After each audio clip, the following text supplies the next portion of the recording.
I'm glad to be here. And I'm a little bit surprised Harper Lee didn't come. Or Nell, as she likes to be called. She doesn't go many places now. But people have the wrong idea about that woman. She is not unfriendly and uncordial and unsouthern. She grew up in Monroeville, and she grew up with the same kind of manners that all us southern girls grew up with. And she has the greatest sense of humor. She thinks she's funny, and she laughs at herself, and she is not impressed by anything she's ever done. She just wrote a book, and people seem to like it, and that's just great. And I didn't know her until fairly recent years, but we've become good friends. She writes me a little note every now and then when she feels like it. She's not well now at all. She's in Monroeville, her hometown again, and in an assisted living, and she's not able to walk. She's in a wheelchair, and her sight's almost failed. But she has one of those wonderful machines that enlarges the print. And there are books all over her room there that she reads. She knows more about literature and what's going on, and is very opinionated about all of it, which is as she should be. That's how us southern girls were brought up, too. Part of our southern raising. And I wish I had known her at an earlier age, though I don't know that it would have been a good mix, I don't know. But we would have had a good time, because we still have a good time. But the first time I ever met her, I thought she was going to be cold and aloof, and well, she was laughing and giggling, and my grandson had found a copy of To Kill a Mockingbird that he had brought with him. This was at the archives in Montgomery one day, several years ago. And he wanted her to autograph it. Well, she does not like to autograph books, and I knew that. And I wasn't going to ask her to do it, but a child will ask to do most anything. So he asked her if she would autograph the book, and she said, well, I don't have anything to write on. And he leaned over and let her put the book on his back and autograph it for him. So, she's accommodating and nice like that. And I hadn't seen her in a while. I went down to Monroeville not long ago to see how she was getting along. And I walked in her room, and she turned around and looked and said, hello, crazy, come on in.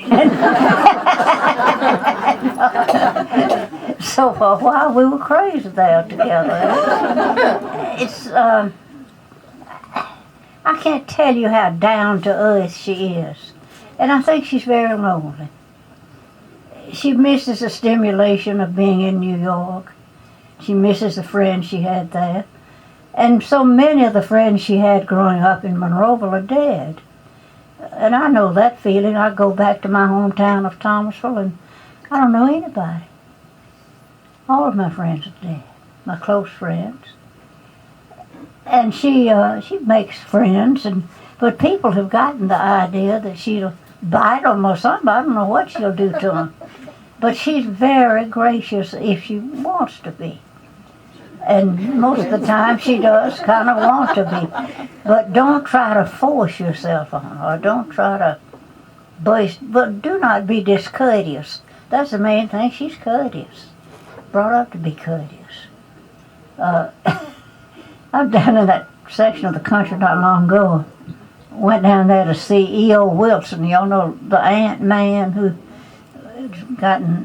he's world famous about ants. He knows more about ants than anybody ought to know. And I was real pleased to know that, he grew up in Mobile. And I want to know really what his basic knowledge of ants was. I know you can go off and study this thing forever. And so I met him down there, and I asked him if, when he was a little boy, they put the kitchen table legs in cans of water. And he said, yes, they did. Did anybody here do that? Went to keep the ants out off the table? Oh, yeah, you always did. You have a little tin can of water that, put each leg in it, and the ants couldn't get on the kitchen table. And I was pleased to know that in his youth he had done that. Well, I told that to Harper. She thought that was hilarious. She just laughed at, and she needs to laugh and wants to laugh and enjoys laughing. One of the funniest stories, this is the main story I want to tell you about Harper Lee. I have my college roommate who is not dead. She's still there. And this is incredible. She lives in Decatur and has all of her good senses and is the prettiest woman I have ever seen.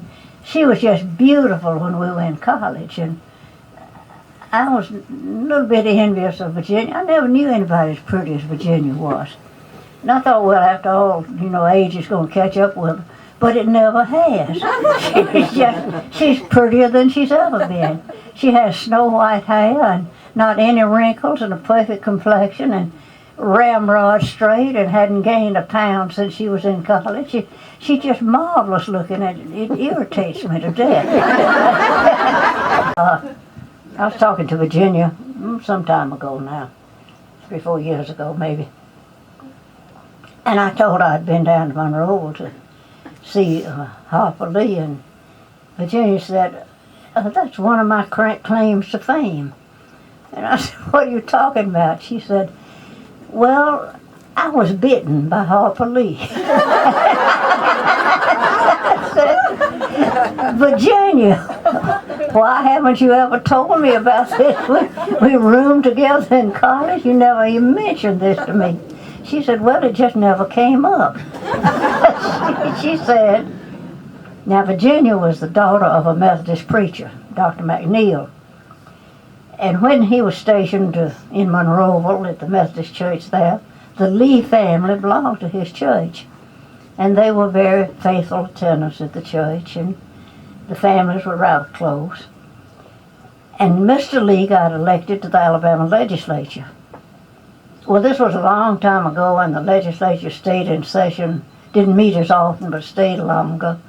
And Mr. Lee would rent a house in Montgomery and move his whole family up there during the legislative session. Well, Dr. McNeil got transferred to Montgomery Church there.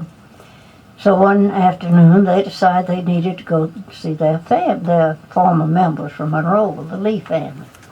So they took Virginia, who was maybe 7, 8 years old, and they went to see the Lees.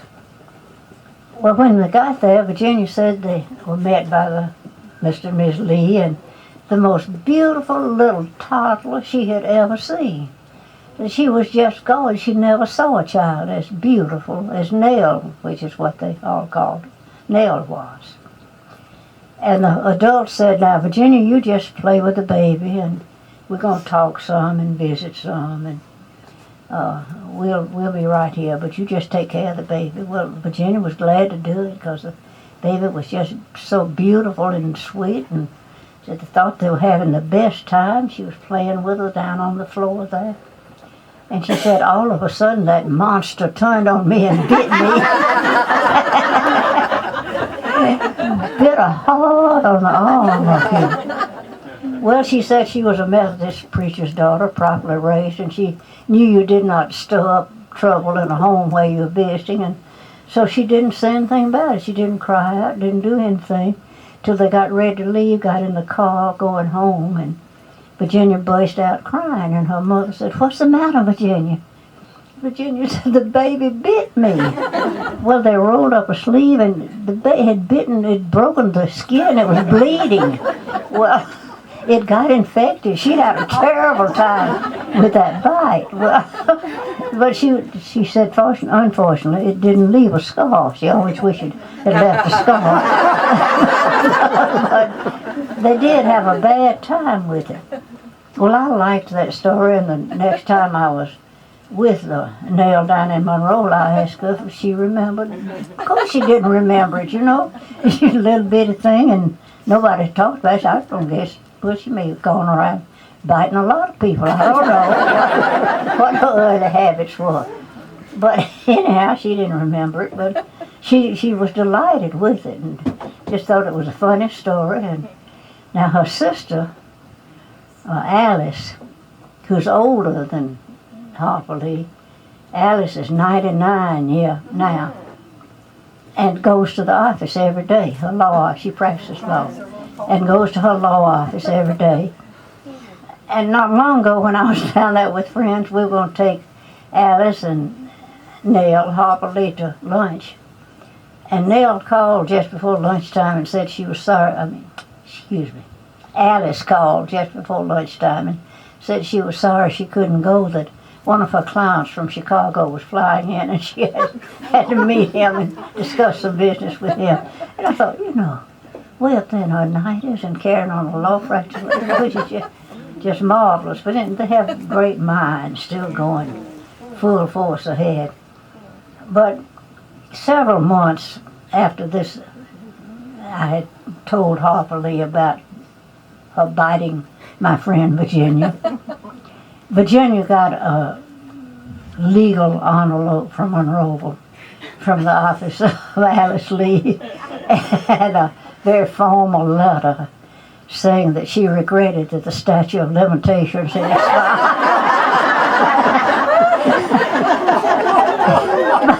But you see, that's the kind of humor they have, and you relax and enjoy it. And I said, well, I was going to tell about being down there to see the Ant-Man. Well, I enjoyed seeing him.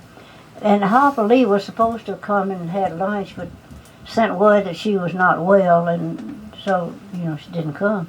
Well, I thought if she was sick and I was already in Monroe, I ought to go see about her. So Dilsey and I went to see how sick she was. And she wasn't sick at all. She just didn't want to go. And when you get to a certain age, you don't have to do everything, She just decided she just wasn't going, and that was it. People worry about why she hadn't written another book. Who in their right mind would write something if you've written the best book in the world? I mean, my goodness alive, she's got all her good sense, and she's not going to risk writing anything else. Why should she? And as for whether she wrote it or not, there's no doubt about who wrote it. If people think Truman Capote wrote it, they're just crazy as they can be. All they've got to do is read some of his stuff and read that book. And you can tell who wrote that book. In fact, I'll accuse her of writing some of his books. But it's just, she's refreshing. And she wants to be liked, I think. She responds to friendliness, to bursting in, not to pushiness, it's got to be casual and natural. But I'll always picture her autographing that book on Ben's back and calling me crazy. And she even thinks I'm a good cook. She likes my cornbread. I even take her cornbread down to Monroeville sometimes. There's some people down there, regretfully, they put sugar in their cornbread. And I hope nobody here does that. It is a desecration. I mean, if you want cake, make cake. Leave that sugar out of cornbread. It's as Yankee as it can be, among other things. But she likes me to bring her some cornbread, and she says I tell her silly things that make her laugh. And we all need to laugh more than we laughed. My father believed in laughter. He thought it would heal almost any wound, laughter. When I was a child, he used to tell me, you can never hate anybody you really laughed with. And it gets us over so many rough spots in life if we can just laugh. And she can still laugh. And that says a lot for her spirit. When you think how different her life is now from what it has been, and how she has remained the small town South Alabama girl that she always was. She's just come home. She's come home.